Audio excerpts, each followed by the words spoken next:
विजयता जी दिल्ली से। श्री हरिवंश महाराज जी। महाराज जी कोटि कोटि नमन। गुरुदेव, मैं किसी जीव की सेवा भाव से मदद करती हूँ परंतु वो मर जाता है। महाराज जी क्या मैं मनहूस हूँ? नहीं, उसकी आयु समाप्त होती तभी वो मरता है। किसी की सेवा करने से कोई नहीं मरता है।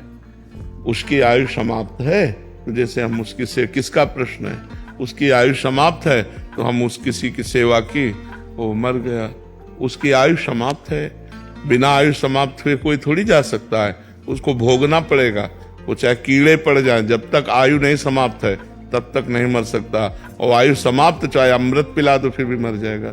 आयु समाप्त है, उसमें अपना कोई भाग्य नहीं लगता कि हम सेवा की, वो बच नहीं पाया तो हम मनहूस हैं। ऐसा कुछ नहीं। नाम जप करो और जितनी बन सके सेवा करो, किसी का अहित ना हो, ऐसी बातें नहीं सोचनी चाहिए। गुरुजी हर बार यही होता है मेरे साथ। तो हो सकता है हर बार संयोग ऐसा ही बनता हो कि वही मिलते हो जिनको ढनंगना है। भाई संयोग भी तो है कि वही पशु पक्षी मिलते हैं जिनको जान पधारना है, तो 10-5 बार ऐसा हो गया तुम्हें लगा मनहूस है।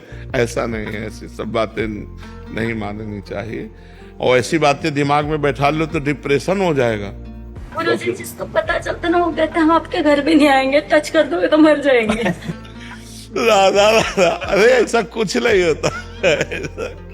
ऐसा कुछ नहीं होता। ऐसा संसार के अलग सूत्र है परमार्थ का। जो विधना ने लिख दिया छठी राव के अंक, राई घटे न तिल बढ़े, रहुरे जीव निसंक। जितना लिखा है उतने में ही श्वासें रहेंगी, चाहे पशु पक्षी की हो चाहे मनुष्य की हो। किसी के छूने या किसी की सेवा करने या किसी के कहने से, अगर कहने से हो तो बहुत लोग बनाते हैं कि पड़ोसी मर जाए, वो मर जाए, सब मर ना जाए। ऐसे कोई नहीं मरता, जब जिसकी आयु आती तभी मरता है। अजय कुमार जी बिहार से। राधे राधे महाराज। महाराज जी, सांसारिक बंधनों में रहते हुए भी मोक्ष की प्राप्ति कैसे की जाए? मन सांसारिक मोह से धीरे धीरे विरक्त तो हो रहा है महाराज जी। ये तो बहुत बढ़िया बात है, पर अपने कर्तव्य का पालन करना चाहिए। बंधन युक्त होकर कर्तव्य का पालन करना और बंधन मुक्त होकर कर्तव्य का पालन करना, इसमें अंतर है। बंधन युक्त होंगे तो हमें अपने 2-4 लोग जो परिवार के हैं वही प्यारे लगेंगे। और जब हम बंधन मुक्त होके करेंगे तो पूरा देश, पूरे विश्व में हमारा प्यार फैलेगा। तो हम अपने प्यार को केवल दीवालों की ओट में न रखें, उसको फैलाएं। मोक्ष प्राप्त करने का मतलब है कि सब हमारी आत्मा है। सब हम, जैसे आप अपने पुत्र से प्यार करते हैं ऐसे हर पुत्र से प्यार करें। आप अपने भाई से प्यार करते हैं, हर भाई से प्यार करें। सबको हम सुख दें लेकिन धर्मयुक्त, और भगवान का नाम जप करें तो गृहस्थ में रहते हुए भी भगवत प्राप्ति है।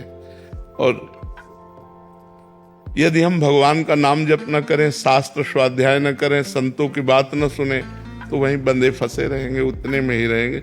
देखो घरों में लड़ाई झगड़ा होते रहते हैं। रुपया कमाओ, खाओ पियो, ब्याह बर, बस इतने में पूरी जिंदगी हो गई। कभी सत्यधर्म अध्यात्म की चर्चा भी नहीं सुनी, कभी भगवान की तरफ चलने। तो ये समझना है कि हमको ईमानदारी से भजन करना है। और जैसे हम अपने परिवार से प्यार करते हैं ऐसे हम समाज से प्यार करें, क्योंकि सब में भगवान विराजमान है। यदि हम समाज में छल कपट करें अपने परिवार से तो उसे मोह कहते हैं। केवल अपने परिवार से मोह। और मोह गए बिनु राम पद होई न दृढ़ अनुराग। बिना मोह का नाश हुए भगवान के चरणों में प्रेम होता नहीं। इसलिए हम नाम जप करें, सत्संग सुने, पवित्र आहार, पवित्र आचरण, सबसे अच्छा व्यवहार, तो भगवान मोक्ष कर देंगे। भगवान हमें मोक्ष पदवी प्रदान कर देंगे। दीपांशु जी। राधे राधे। राधे राधे महाराज जी। महाराज जी, मैं ये जानना चाहता हूँ कि मैंने अभी तक किसी का बुरा नहीं किया, किसी का दिल नहीं दुखाया, अपने कर्तव्यों के प्रति ईमानदार रहा, फिर भी हमारे जीवन में जो आने वाली समस्या है उसका मूल कारण क्या है? आपका ही कर्म, आपका ही पूर्व का किया हुआ कर्म। जैसे पिछली फसल में बाजरा बोया है, अब इस फसल में गेहूं बोया है, तो हमें खाने को क्या मिलेगा? बाजरा। क्योंकि अभी तो अगली फसल आएगी ना, पीछे की जो फसल है वो हमको खाने को मिलेगी। तो जो हमने पूर्व में पाप कर्म किए, इस जन्म में हम सही चल रहे हैं, ईमानदारी से चल रहे हैं, पर हमें दुख आएंगे क्योंकि वो पिछला पाप हमको भोगना पड़ेगा। इसलिए धैर्य पूर्वक नाम जपते हुए उसे भोग ले, आगे पाप करे ना तो आगे बहुत अच्छा रहेगा। जैसे देखो इस जन्म में हम बाबा जी हैं, पर पूर्व जन्म में कोई पाप रहा तो गर्भ से ही ये रोग रहा, संक्रामक रोग है। अब उसको क्या किया जा सकता, पूर्व में पाप हुए तो ऐसा संयोग बन गया। तो ऐसे ही आप लोग चाहे जितना सत्कर्म करें तो इसका फल आगे मिलेगा, लेकिन पीछे जो हमसे कुकर्म हो गए उनका हमें भोगना पड़ेगा। इसलिए धैर्य पूर्वक भोग लेना चाहिए, अपना ही किया कर्म है। विवेक पुनिया जी। राधे राधे राधे महाराज जी। महाराज जी, क्या किसी भी भगवान का नाम जप करने से भगवत प्राप्ति हो जाती है? हाँ, बिल्कुल पक्का हो जाती है।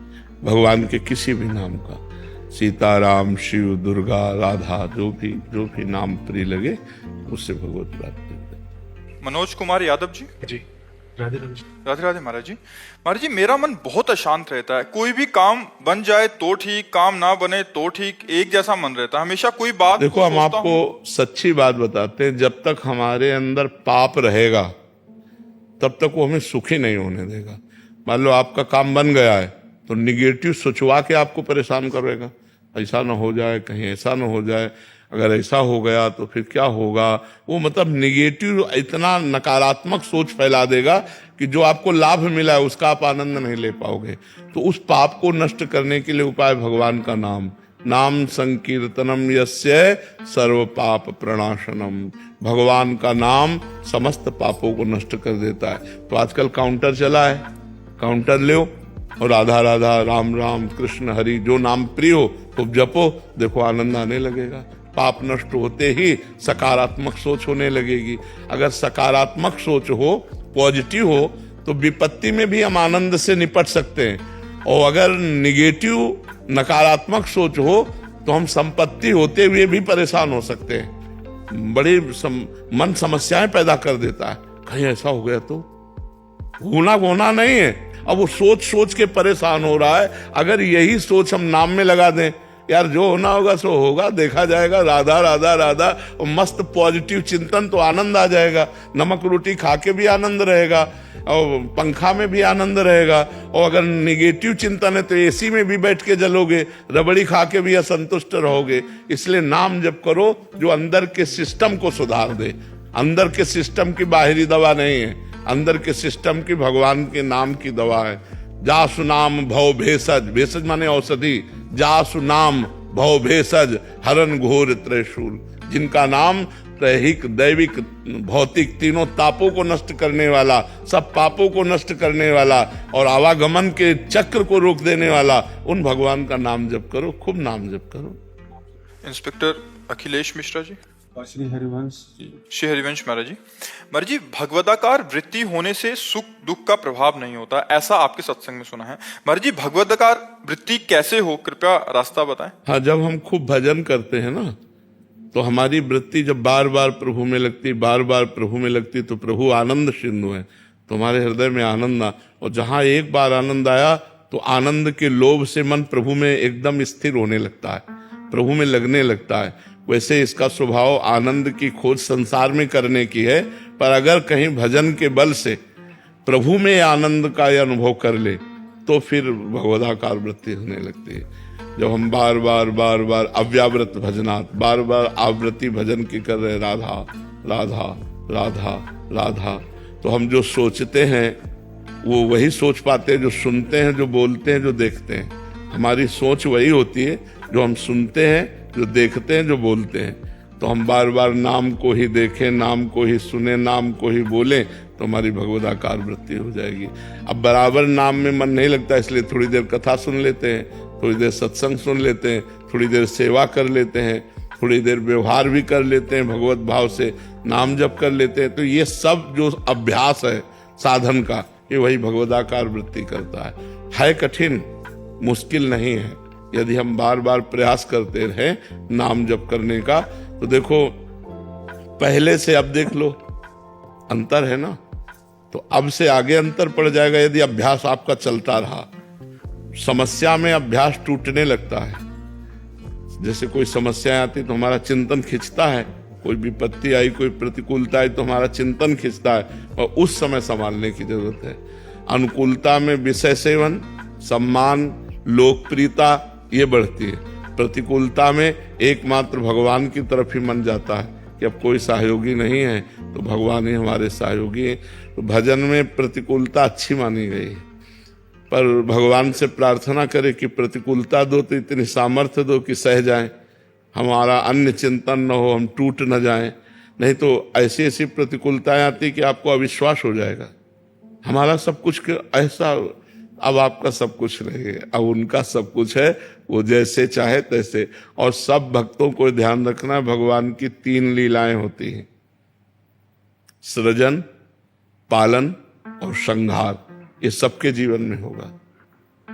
शरीर की रचना हुई है तो इसका पोषण भी वही कर रहे हैं, अन्न जल वायु आदि के द्वारा, और विनाश भी वही करेंगे। ऐसे हमारा परिवार है, ऐसे ग्राम है, प्रदेश है, राष्ट्र है। रचना उन्होंने की है, पालन भी वही कर रहे हैं, विनाश भी वही करेंगे। हमको रचना लीला, पालन लीला और विनाश लीला में समता प्राप्त करनी है। नहीं तो रचना अच्छा लगता है, पालन अच्छा लगता है, लेकिन विनाश अच्छा नहीं लगता। और ये होता है, पुत्र का मर जाना, पत्नी का मर जाना, पति का मर जाना, परिवार के जनों का बिछोह होना, तब लगता है भगवान कहाँ है। अगर होता तो हमारा एक ही पुत्र था, क्यों हरण कर लिया? क्या वो इतनी सृष्टि में हमारा ही पुत्र मिला था उनको? हम उनकी शरण में भजन करते हैं तो क्या इतना नहीं रख सकते थे कि मेरे परिवार का एक ही दीपक है, उसको भी बुझा दे? ऐसी धारणाएं बनने लगती हैं। तो अपने को विपत्ति में, दुख में संभालना है, क्योंकि भगवान की 3 लीलाएं। जैसे पुत्र की आयु 20 वर्ष है, अब आप चाहे जितना भजन करो 21 नहीं हो सकती, वो 20 रहेगी।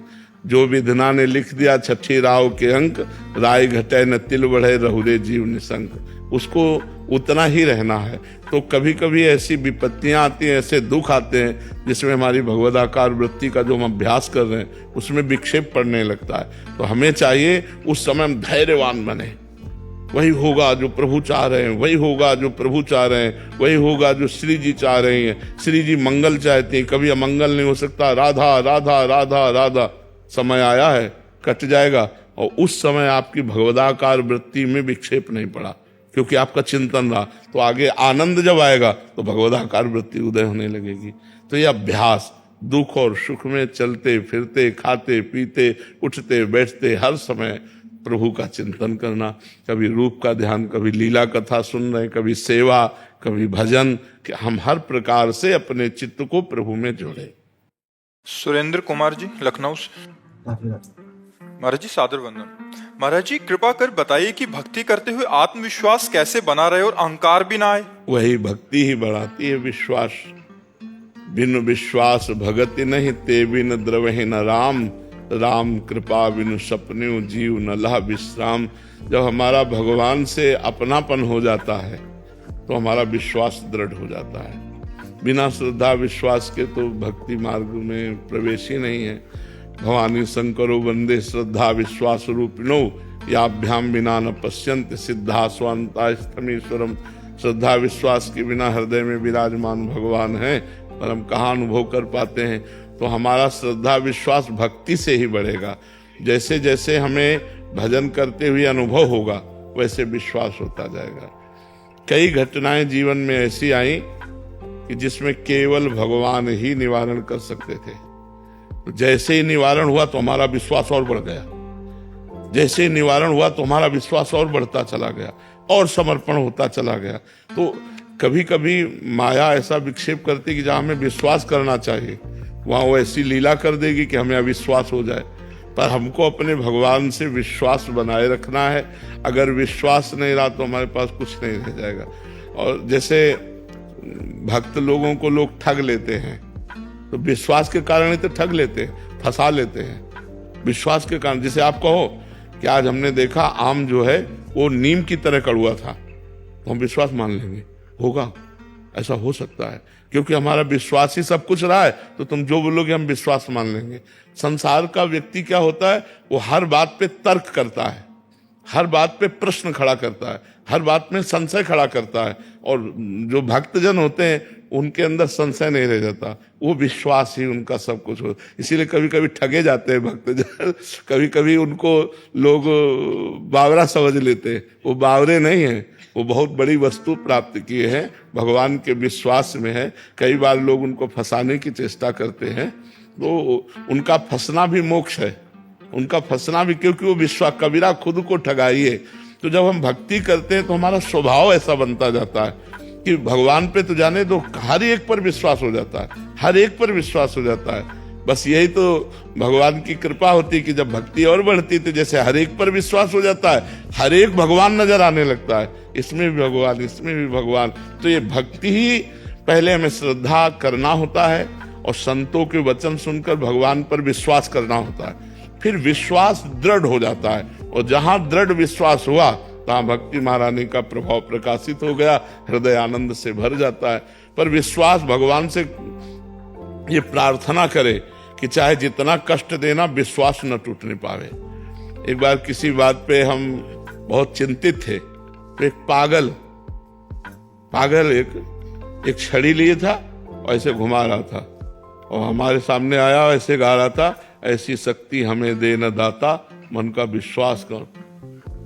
हमारी तरफ देखा, मुस्कुराया, चल दिया। हम उसको पंचांग प्रणाम किए थे कि प्रभु इस रूप में आकर के हमको उपदेश दे रहे, ऐसी शक्ति हमें दे न दाता, मन का विश्वास कमजोर होना। तो हमें बहुत अच्छा लगा कि भगवान इस रूप में आके हमें उपदेश दे रहे कि संशय मत करो, मेरे पर विश्वास करो। तो भगवान से प्रार्थना करनी चाहिए कि आप ऐसी कोई लीला मत कर देना महाराज जिससे हमारे विश्वास में कमी हो जाए, हमारा विश्वास बढ़ता रहे। विश्वास बढ़ गया तो जीत गए, और विश्वास चला गया तो फिर निराशा हो जाती है। जैसे हमारी कोई ऐसी बात है जो केवल भगवान से बननी है, कोई बना ही नहीं सकता। ऐसी कई बातें होती हैं जिनको हम किसी से कहें तो उपहास के पात्र बनेंगे, और वो केवल भगवान ही जानते हैं, और वो बात बन गई तो आपका विश्वास एकदम पहाड़ जैसा बन गया। और अगर वो बात रद्द हो गई तो लगा यार भगवान से भी प्रार्थना किया, कोई नहीं सुनता, कोई नहीं सुनता, वो भगवान के प्रति अविश्वास होने लगता है। तो हमें भगवान से प्रार्थना करनी चाहिए कि आप हमें विश्वास दीजिए, ऐसे आप हमको अनुभव कराइए जिससे आप पर विश्वास हो जाए कि आप हमारी बात सुनते हैं, आप हमारे हैं, आप हमारे पास हैं। ऐसी प्रार्थना भगवान से करें तो भगवान के संतों के वाक्य सुनने से हमें भगवान पर विश्वास होने लगता है। तभी तो लोग गंदे आचरण छोड़कर अच्छे आचरणों की तरफ बढ़ते हैं, और जब हमें अनुभव होने लगता है भगवान की कृपा का, तब विश्वास दृढ़ हो जाता है। जहां दृढ़ विश्वास हुआ फिर तो किसी की जरूरत नहीं। ऐसे जीवन में कितने अनुभव हुए जिनमें हमको केवल भगवान ने बचाया, केवल भगवान, केवल दूसरा कोई नहीं। तब कहा अरे ये तो भगवान हमें देख रहे थे, भगवान हमें बचा रहे। जैसे ऐसे गंगा किनारे जा रहे थे, ऊपर पपड़ी थी और नीचे भारी दलदल, मलाई जैसा दलदल। अब हम अपनी मस्ती में जा रहे थे भगवत चिंतन करते हुए, पीछे से ए बाबा आगे मत जाना, दलदल है। हमने पीछे मुड़ के देखा, कोई नहीं दिखाई दिया।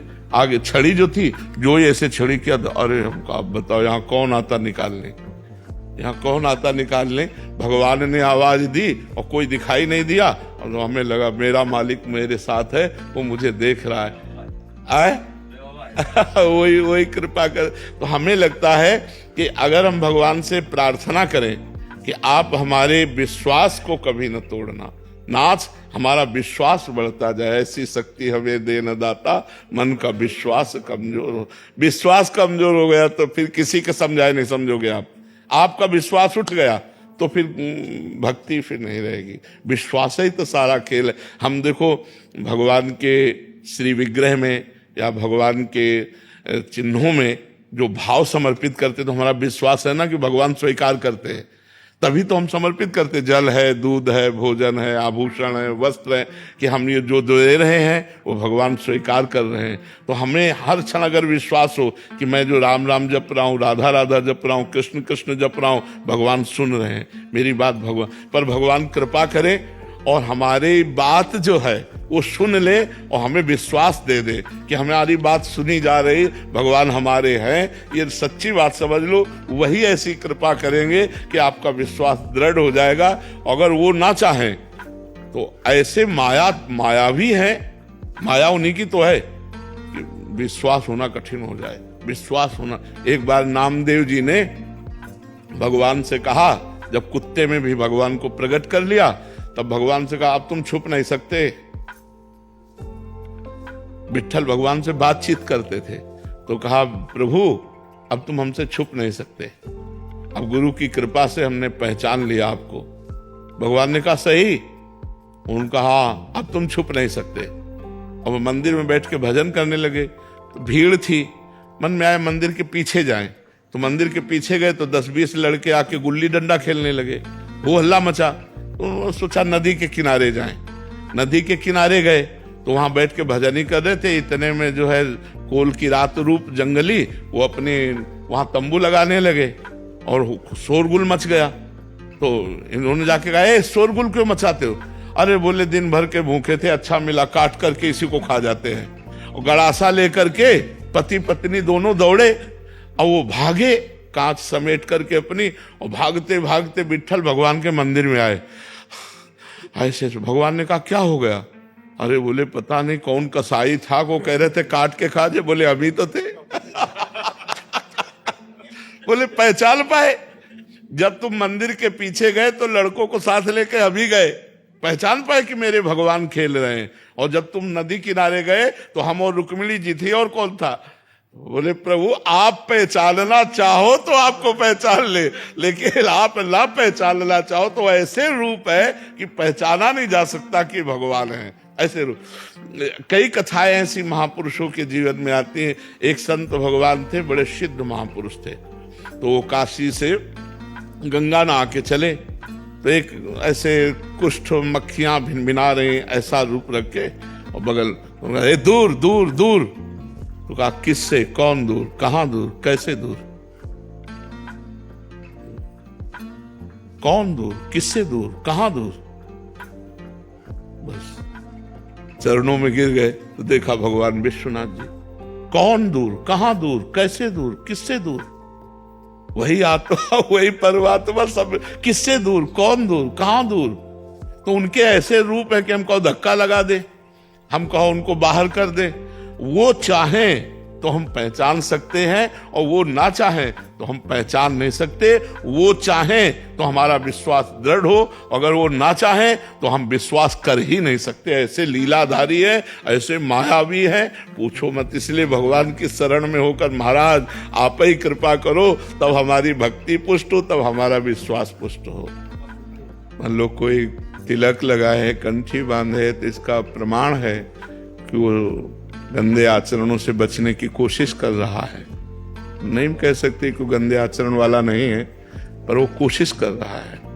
तो समाज को तो ऐसे लोगों का प्रोत्साहन, उत्साह बढ़ाना चाहिए, न कि दंड दे देना चाहिए। वो अभी एक किसी डिपार्टमेंट में ऑफिसर है, शिष्य है, तो 2 वर्ष से उसकी तनख्वाह रुकी थी। तो उनका कारण क्या? बोले तिलक लगाने से ऑफिसर नाराज हो गए और उन्होंने बंद करवा दिया था। तो 2 वर्ष बाद अब फिर शुरू हो गया उसका पेमेंट। तो अब का बड़ा विचित्र समय है कि तिलक लगाने पर स्कूल से निकाल दिया जाए, तिलक लगाने पर ऑफिस से विरोध हो जाए। तो हमें लगता है कलयुग बढ़ रहा है, अपनी ही वो प्रभाव वृत्ति फैला रहा है। क्योंकि भगवान नाम जप, शास्त्रों का स्वाध्याय, संतों की वाणी का अनुसरण, भगवान का आश्रय, यही से हमारी बुद्धि पवित्र होती है। नहीं तो फिर वो गंदे आचरणों का हमारे हृदय में बाहुल्य हो जाता है। दुर्वासना मम सदा परिकर्षयन्ति, हमारा मन दुर्वासना की तरफ तो जल्दी चला जाएगा, लेकिन उपासना की तरफ जाना कठिन है। तो हमें लगता है कि प्रशंसा के पात्र हैं वो लोग जो सतमार्ग में चलना चाहते हैं या चल रहे हैं। पर संसार, एक ऑफिस से आके बता रहे थे कि हम ऑफिस में जाते हैं तो मुझे शर्मिंदा करते हैं, मैं तिलक कंठी बांध के, जो कहने दो, आप हिम्मत करके जाते रहिए। तो कई लोगों ने ऐसा कहा कोई और उपाय है, तो उन्होंने कहा हाँ उपाय है, सूखी रज ले लिया, ऐसे कर लिया तो तिलक भी बन गया और नहीं भी बन गया। देखो हमें भक्ति करनी, दिखावा तो करना नहीं। अगर ऐसा कहीं लगता है तो हम ऐसे चिन्ह, जो हमारी आचार्य परंपरा है, तो ऐसे सूखी रज ले ले और ऐसे करे और ऐसे कर ले तो तिलक लग गया, संस्कार हो गया। लेकिन तिलक लगा भी नहीं कि बाहर दिखाई दे, तो ऐसा भी कर लेना चाहिए। ऐसा ना करे कि नौकरी पे आ जाए तो परिवार का पोषण बंद हो जाए, भगवान की सेवाएं बंद हो जाए। तो फिर अब मान लो 2 वर्ष से उसे तनख्वाह नहीं मिल रही थी, नौकरी पेशा वाला आदमी परेशान था। तो हम सबसे प्रार्थना करते हैं कि जिनको तिलक लगाकर कंठी बांधकर अपने ऑफिस जाना या अपनी नौकरी या अपने किसी भी डिपार्टमेंट में परेशानी पड़ रही, तो वो सूखी तिलक लें, सूखा रज लें, उसे गीला ना करें, ऐसे लगा लें। या जिनके घर में कोई विरोध हो रहा है तो वो तिलक भी लग गया जिससे वैष्णव संस्कार बन गया, और नहीं भी लगा जिससे कोई विरोध नहीं करेगा। अच्छा, हृदय में राधा राधा कह रहे हैं, बाहर कंठी तिलक नहीं है, तो भगवान तो जान ही रहे ना। बाहर कंठी तिलक है, हृदय में हम संसार का चिंतन करें तो बात तो बनेगी नहीं ना, बात बनेगी भगवान के चिंतन से।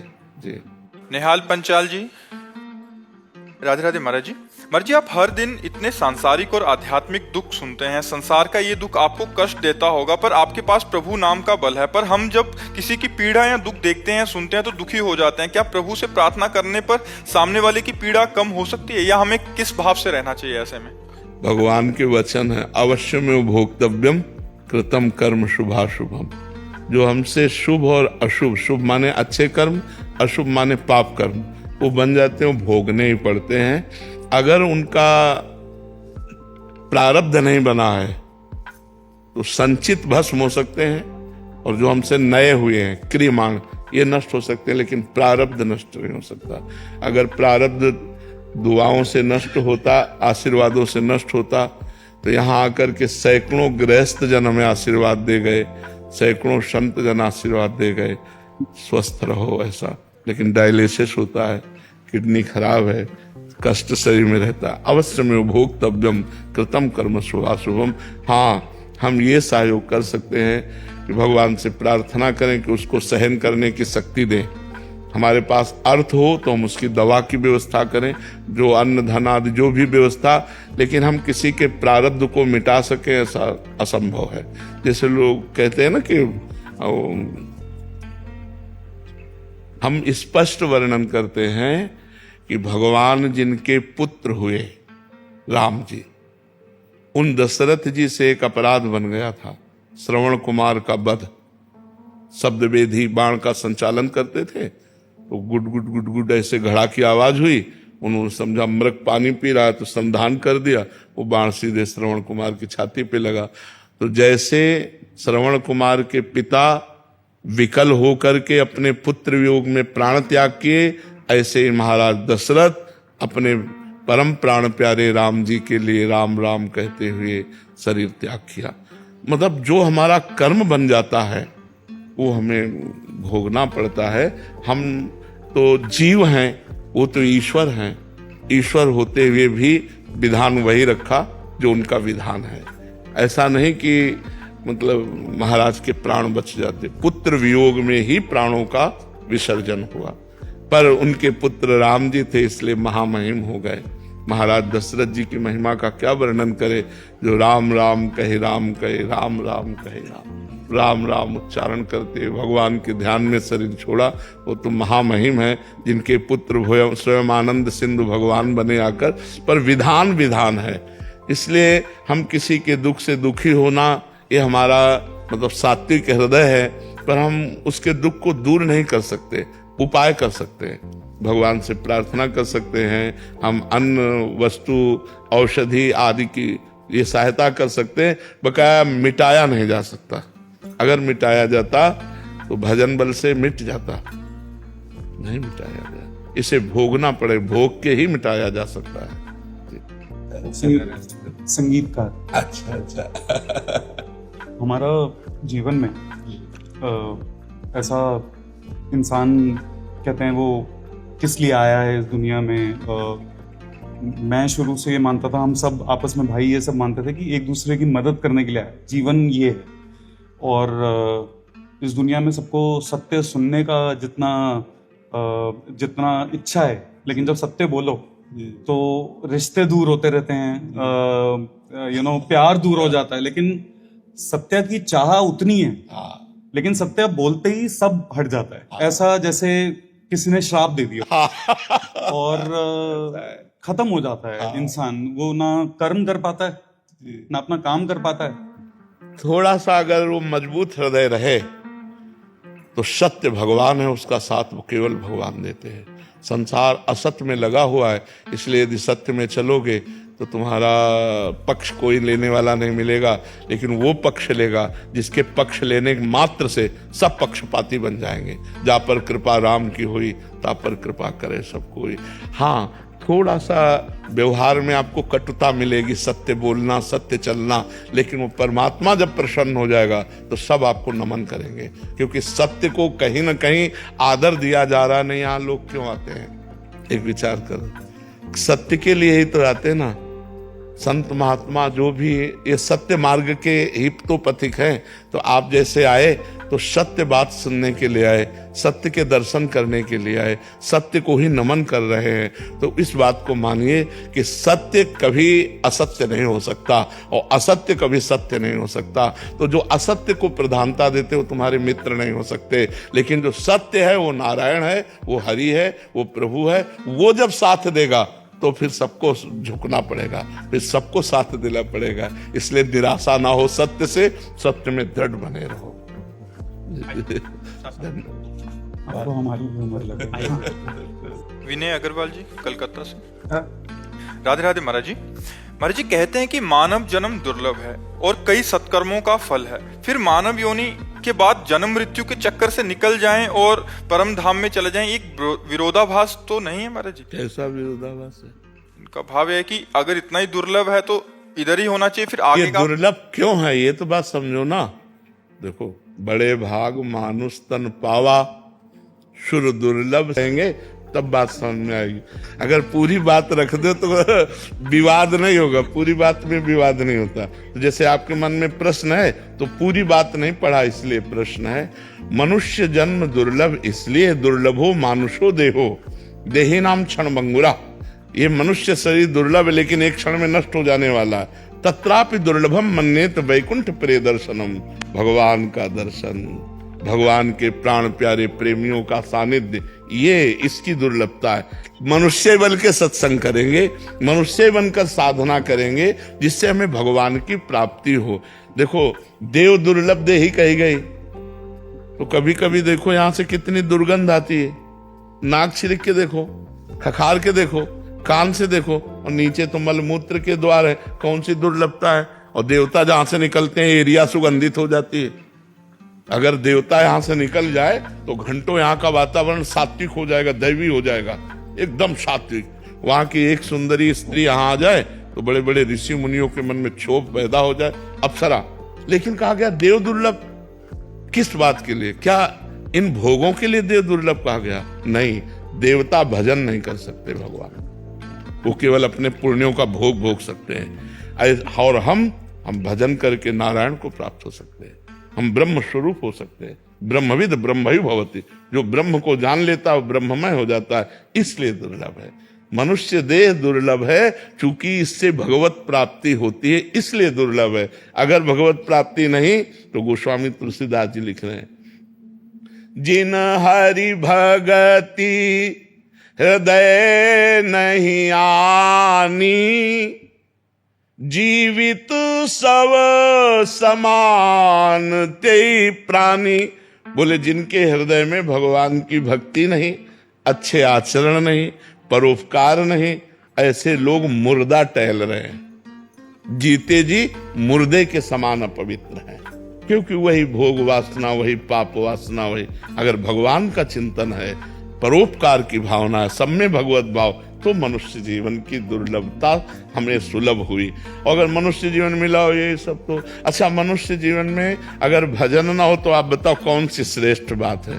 तो अगर वही मैथुन, वही आहार, वही निद्रा, वही सांसारिक भोग, तो वह जो अपने रबड़ी खाने में सुख का अनुभव करते हैं ना, पशु पक्षी और जो जीव जंतु हैं वो अपने अपने आहार में वैसे सुख का अनुभव करते हैं। जो हम अपने परिवार में गृहस्थ धर्म का भोग करके सुख लेते हैं, वो अपने पशु पक्षी भी मैथुन करके वैसे सुख लेते हैं। जितना हमें अपने बच्चों से प्यार, उतने पशु पक्षी को भी प्यार है। जैसे हम गद्दे में सोते हैं, वो कीचड़ में मस्त आनंद से पैर फैला के अंतर क्या रह गया? अंतर है भगवान का, वो भजन नहीं कर सकते, वो दिव्य साधना नहीं कर सकते।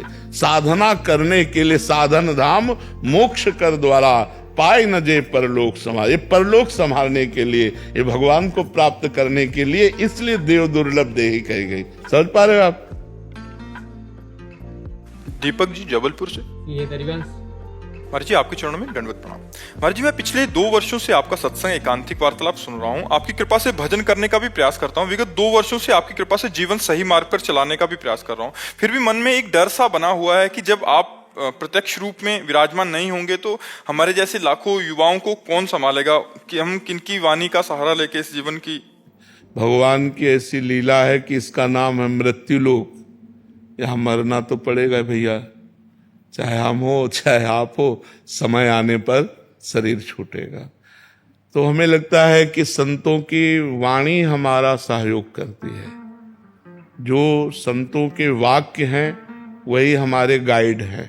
अगर हम संतों के वाक्यों को माने तो संत के चले जाने पर वाक्य तो रहेंगे ना, हम उन वाक्यों के अनुसार चलें।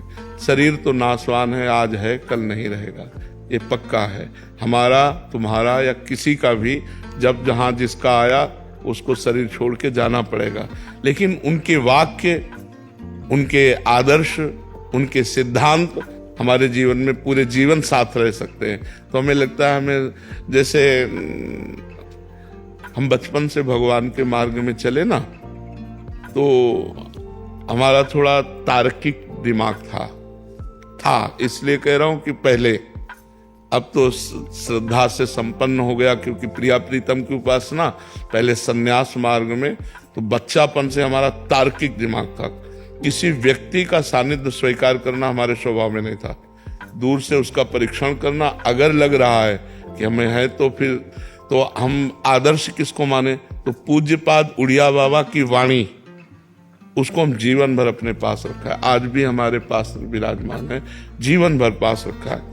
संत को ऐसा चलना चाहिए, ऐसे चलना चाहिए। बाबा ने जो जो उपदेश किए बस उन्हीं का, बाबा के चरणों का आश्रय लेकर के, उन्हीं को गुरु मान करके, उन्हीं के बात मानकर आज भी उन्हीं के वचनों के अनुसार चलने की चेष्टा कर रहे हैं। तो संत वाणी हमें कभी अनुभव में नहीं आया कि उड़िया बाबा नहीं है, क्योंकि उनकी बात बाबा ने ये कहा, बाबा ने ये कहा ऐसा करना चाहिए, ऐसी परिस्थिति में ऐसा करना चाहिए। पूरा इतना मोटा ग्रंथ है, बाबा के उपदेश ही उसमें है। साधक के लिए, ज्ञानी के लिए, भक्त के लिए, स्त्री के लिए, पुरुष के लिए, बच्चा के लिए, सबके लिए उपदेश है। तो वही जीवन भर आदर्श माना। तो हमें लगता है अगर हम संतों की वाणी को अपना मित्र बना लें तो वियोग का दुख नहीं अनुभव होगा। अगर हम शरीर को अपना मित्र मानेंगे तो ये मरण धर्मा है, इसका नाश होगा। आज नहीं तो कल जरूर नाश होगा। ये नाशवान का नाश होगा, मुझ अविनाशी का कभी नाश नहीं होना। तो अविनाशी की वाणी को मानो तो अविनाशी पद में आ जाओगे। विनाशी शरीर तो इससे प्यार न करो, ये नाशवान शरीर है, इसकी महिमा बिल्कुल कुछ नहीं है। पानी का बुलबुला अभी दिखाई दे रहा है, 1 मिनट में फूट गया। कहो बोलते बोलते रा बोल पाए, धा न बोल पावे, ऐसा सिस्टम है कि हम राधा उच्चारण करना चाहते, रा ही बोल पाए, धा तक पहुंच ही नहीं पाए, चले गए। ये बहुत विचित्र खेल है। इसलिए हमें किसी भी शरीरधारी से आसक्ति नहीं करनी चाहिए। व्यवहार भगवत स्वरूप मान के करना चाहिए और आसक्ति अविनाशी से करना चाहिए। ये विनाशी शरीर वियोग को प्राप्त होने पर हमारा हृदय व्यथित हो जाता है, फिर हम सत्य धर्म का निर्णय नहीं कर पाते। व्यथित हृदय वो सही नहीं होता। अशांतस्य कुतः सुखम, जब चित्त शांत हो गया तो ये लगेगा बाबा चले गए, फिर मन माननीय आचरण शुरू हो जाएंगे। और ये कि बाबा तो चले गए लेकिन बाबा ने जो कहा वो हमें करना है, उनकी आज्ञा के खिलाफ नहीं चलना। तो आप देखोगे यही दिमाग में बैठा मिलेगा। जैसे हम उड़िया बाबा का चिन्ह, तो हमें लगता है उड़िया बाबा यहीं बैठे हुए हमारे, ऐसे से ऐसे करो, ऐसे से बाबा ने कहा ऐसा। तो हर समय बाबा का चिंतन, बाबा की वाणी का चिंतन, तो उनका सानिध्य हमें निरंतर अनुभव में आता रहा। महाराज, जब कभी मन परेशान होता है तो ना आपके आगे धाम में दर्शन कर ले तो बिल्कुल सब शांति, मतलब क्या एक वो डर रहता है कहीं? हाँ ये अब इसमें हमारा भी बस नहीं कि हम बने रहे। अब वो भगवान के बल से चल रहे हैं। भगवान का एक आध्यात्मिक बल है, उसी आध्यात्मिक बल से भगवान चला रहे हैं। नहीं तो जो शरीर की हालत है, जो किडनी की हालत है, बिल्कुल वो क्रिया रहित हो चुकी है, बिल्कुल क्रिया रहित है। पर हमको आपको सही बताया बच्चा, बिल्कुल कोई कष्ट नहीं। शारीरिक कष्ट होने पर भी हमारे मन में प्रसन्नता रहती है, हमारा मन आनंदित रहता है। अच्छा, मरने का भय इसलिए नहीं है कि हमें जाना है अपने प्रभु के पास, तो भय तब हो जब इससे हमने राग नहीं किया, प्रभु से प्यार किया, तो ये आज छूट जाए चाहे 100 वर्ष बाद छूटे, प्रभु के पास ही जाना है। जितने दिन उनको सेवा लेनी ले लें। हम न रहेंगे पर हमारा वचन रहेगा, हमारे भगवान आपके साथ रहेंगे, ये बात मान लो। शरीर तो नाशवान, शरीर तो जाएगा। दास का ये निवेदन था कि आप उपस्थित नहीं हो पाएंगे, तो 2 शब्द आप राधाष्टमी के उत्सव पर राधा तत्व पर आप जी जरूर जरूर, तो हमारा जीवन है, उन्हीं पर होता रहता है, श्री जी पर ही चर्चा। जैसे आज राधा मोहन जी का प्राकट्य उत्सव था, तो 30-40 मिनट सेवा पर बोले कि युगल सेवा सर्वोपरि। ये अनंत जन्मों के जब सुकृत उदय होते हैं तो श्री कृष्ण चरणों में प्रेम होता है, और जब श्री कृष्ण चरणों की कृपा होती है तब राधा नाम में, राधा चरणों में प्रीति होता है।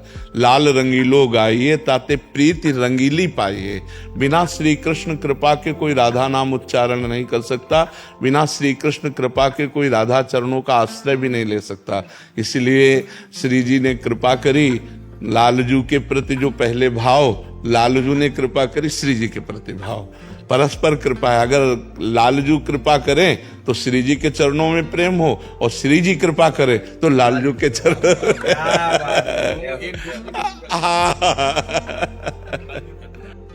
जैसे आप कहते हैं उपांश अपना जाप करना चाहिए, तो काफी दिनों से कर रहे हैं प्रयत्न, तो यहाँ पे जीप लगा के, तो वो बोलना होता है जैसे आप कहते हैं, या फिर मन में भी कर सकते हैं? मन में ज्यादा आसान लगता है जी, अगर मन में आसान लगता है तो बहुत अच्छी बात है, पर देखना कहीं मन बेईमानी में कर दे, क्योंकि उपांश में मन को फंसना होता है, और जब हम मन में ले जाते हैं तो 2-4-10 बार जपेगा और फिर निकल जाएगा। नहीं जपता तो दिल घबराता है, बल्कि मन करता तो है जहाँ मन भगे हाँ जी, वहीं उपांश में आ जाना। हाँ, नहीं मन करता है कि मन से ही जपते रहो लेते रहो, बस फिर बहुत अच्छी बात है। मानसिक जप होना तो सर्वोत्तम जप है, वाचिक से उपांश, उपांश से मानसिक सर्वश्रेष्ठ। इसका मतलब क्या होता है भजन? भज धातु सेवायाम, सही पूछो तो इसे सुमिरन कहते हैं। जो आप कहें भजन होता है प्रिया प्रीतम को विराजमान करके उनको श्रृंगार करना, उनको भोग लगाना, उनकी आरती करना। भज धातु सेवायाम, अपने इष्ट की सेवा को भजन, जैसे हनुमान जी ने 2 बार कही, का हनुमंत विपत्ति प्रभु सोई, जब तो सुमिरन और भजन न हो। तो सुमिरन ये है जो अभी चर्चा हुई, और भजन ये है कि 8 पहर उनकी सेविकाएं में जो घर में भोग बने, ठाकुर जी को भोग लगाए, उनका श्रृंगार करे, उनकी आरती, इसे भजन कहते हैं। सेवा को भजन कहते हैं, और इस तरह के जप को सुमिरन कहते हैं। सुमिरन और भजन दोनों के द्वारा भगवत। तो भगवद यश गान सबसे बड़ा दान है। समाज को जो हम प्रभु की महिमा सुनाते हैं, नाम महिमा, रूप महिमा, लीला महिमा, धाम महिमा, ये सबसे बड़ा दान है। इसी को खूब विस्तार पूर्वक देते रहिए, और कलयुग में प्रधानता नाम की रखिए। तो महाराज जी जैसे नाम लेते लेते विचार इधर उधर घूमते हैं, तो जो भूत भविष्य का चिंतन होता है, जो व्यर्थ का चिंतन होता है, जब हम निरंतरता अव्यावृत भजनात्, भजन की हम निरंतरता पर ध्यान देंगे तो भजन इनको डिलीट करता जाएगा। जो मन में भरे हुए संस्कार हैं, जब हम नाम जब ऐसे देखो आप नहीं समझ में आएगा, लेकिन जब आप नाम जब शुरू करोगे तो वो निकलते नजर आएंगे, तो वो मन को निर्मल करते हैं, क्योंकि निर्मल मन भगवान का साक्षात्कार करता है। तो नाम जब भगवान साक्षात्कार का महान मंत्र है, तो जब हम नाम जब शुरू करते हैं तो ये सब विषय, भूत भविष्य का चिंतन, व्यर्थ का चिंतन, नाना प्रकार की कुवासनाएं, दुर्वासनाएं जो छुपी हुई, वो सब डिलीट हो रही है। ऐसा हमें मानना चाहिए कि जब हमारा जप चल रहा है, ये सब डिलीट हो रहे हैं।